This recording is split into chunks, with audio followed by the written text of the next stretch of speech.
ರಾಜ್ಯ ಕಾಂಗ್ರೆಸ್ನಲ್ಲಿ ಕುರ್ಚಿ ಕದನ ವಿಚಾರ ಮತ್ತೆ ಕಾಂಗ್ರೆಸ್ ವಿರುದ್ಧ ಆರ್ ಅಶೋಕ್ ಅವರು ಲೇವಡಿ ಮಾಡಿದ್ದಾರೆ. ಜ್ಯೋತಿಷ್ಯ ನುಡಿಯುತ್ತಾರಾ ಎಂಬ ವಿಚಾರಕ್ಕೂ ಕೂಡ ಕೌಂಟರ್ ಅಟ್ಯಾಕ್ ಮಾಡಿದ್ದಾರೆ ವಿಪಕ್ಷ ನಾಯಕ ಆರ್ ಅಶೋಕ್. ಡಿಕೆ ಶಿವಕುಮಾರ್ ಅವರು ಆರ್ ಅಶೋಕ್ ಅವರ ಹೇಳಿಕೆಗೆ ಒಂದು ಹೇಳಿಕೆ ಕೊಟ್ಟಿದ್ರು ಕೌಂಟರ್ ಆಗಿ. ಯಾವಾಗಿಂದ ಜ್ಯೋತಿಷ್ಯ ಆದ್ರೂ ಆರ್ ಅಶೋಕ್ ಗೊತ್ತಿಲ್ಲ, ನನಗೂ ಸ್ವಲ್ಪ ಅದ್ರ ಬಗ್ಗೆ ಒಲವಿದೆ, ಅವರು ಭವಿಷ್ಯ ಹೇಳೋದು ಯಾವಾಗಿಂದ ಕಲ್ತ್ರೋ ಗೊತ್ತಿಲ್ಲ ಅಂತ. ನವೆಂಬರ್ ಬರ್ಲಿ ಯಾರು ಜ್ಯೋತಿಷಿಗಳು ಅಂತ ಗೊತ್ತಾಗುತ್ತೆ.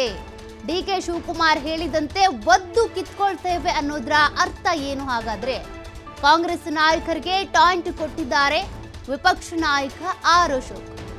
ವಿಪಕ್ಷ ನಾಯಕ ಆರ್ ಅಶೋಕ್ ಅವರು ನವೆಂಬರ್ ತಿಂಗಳಿಗೆ ಸಿಎಂ ಬದಲಾವಣೆ ಆಗ್ತಾರೆ, ಒದ್ದು ಕಿತ್ಕೋತಾರೆ, ಡಿಸಿಎಂ ಡಿಕೆ ಶಿವಕುಮಾರ್ ಅವರು ಸಿಎಂ ಸ್ಥಾನಕ್ಕೆ ಏರ್ತಾರೆ ಅನ್ನೋ ಅರ್ಥದಲ್ಲಿ ಹೇಳಿಕೆ ಕೊಟ್ಟಿದ್ರು.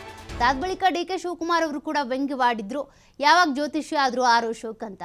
ಈಗ ಆರ್ ಅಶೋಕ್ ಅವರು ಮತ್ತೊಂದು ಹೇಳಿಕೆ ಕೊಟ್ಟಿದ್ದಾರೆ ಕೌಂಟರ್ ಅಟ್ಯಾಕ್ ಆಗಿ. ಯಾರು ಜ್ಯೋತಿಷ್ಯ ಅನ್ನೋದು ಗೊತ್ತಾಗುತ್ತೆ ನವೆಂಬರ್ನಲ್ಲಿ ಅಂತ.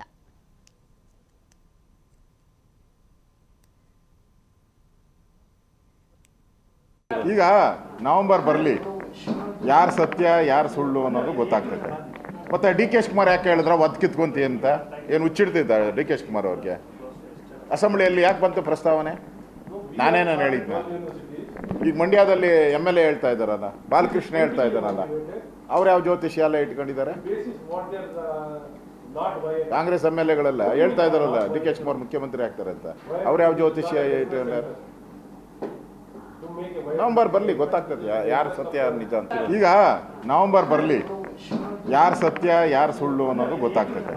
ಮತ್ತೆ ಡಿ ಕೆ ಶಿವಕುಮಾರ್ ಯಾಕೆ ಹೇಳಿದ್ರ ಒದ್ ಕಿತ್ಕೊಂತಿ ಅಂತ ಏನು ಹುಚ್ಚಿಡ್ತಿದ್ದ ಡಿ ಕೆ ಶಿವಕುಮಾರ್ ಅವ್ರಿಗೆ? ಅಸೆಂಬ್ಲಿಯಲ್ಲಿ ಯಾಕೆ ಬಂತು ಪ್ರಸ್ತಾವನೆ? ನಾನೇನು ಹೇಳಿದ್ನ? ಈಗ ಮಂಡ್ಯದಲ್ಲಿ MLA ಹೇಳ್ತಾ ಇದ್ದಾರಲ್ಲ, ಬಾಲಕೃಷ್ಣ ಹೇಳ್ತಾ ಇದ್ದಾರಲ್ಲ, ಅವ್ರು ಯಾವ ಜ್ಯೋತಿಷ್ಯ ಎಲ್ಲ ಇಟ್ಕೊಂಡಿದ್ದಾರೆ? ಕಾಂಗ್ರೆಸ್ MLAಗಳೆಲ್ಲ ಹೇಳ್ತಾ ಇದ್ದಾರಲ್ಲ ಡಿ ಕೆ ಶಿವಕುಮಾರ್ ಮುಖ್ಯಮಂತ್ರಿ ಆಗ್ತಾರೆ ಅಂತ, ಅವ್ರು ಯಾವ ಜ್ಯೋತಿಷ್ಯ ಇಟ್ಕೊಂಡಿದ್ದಾರೆ? ನವೆಂಬರ್ ಬರಲಿ.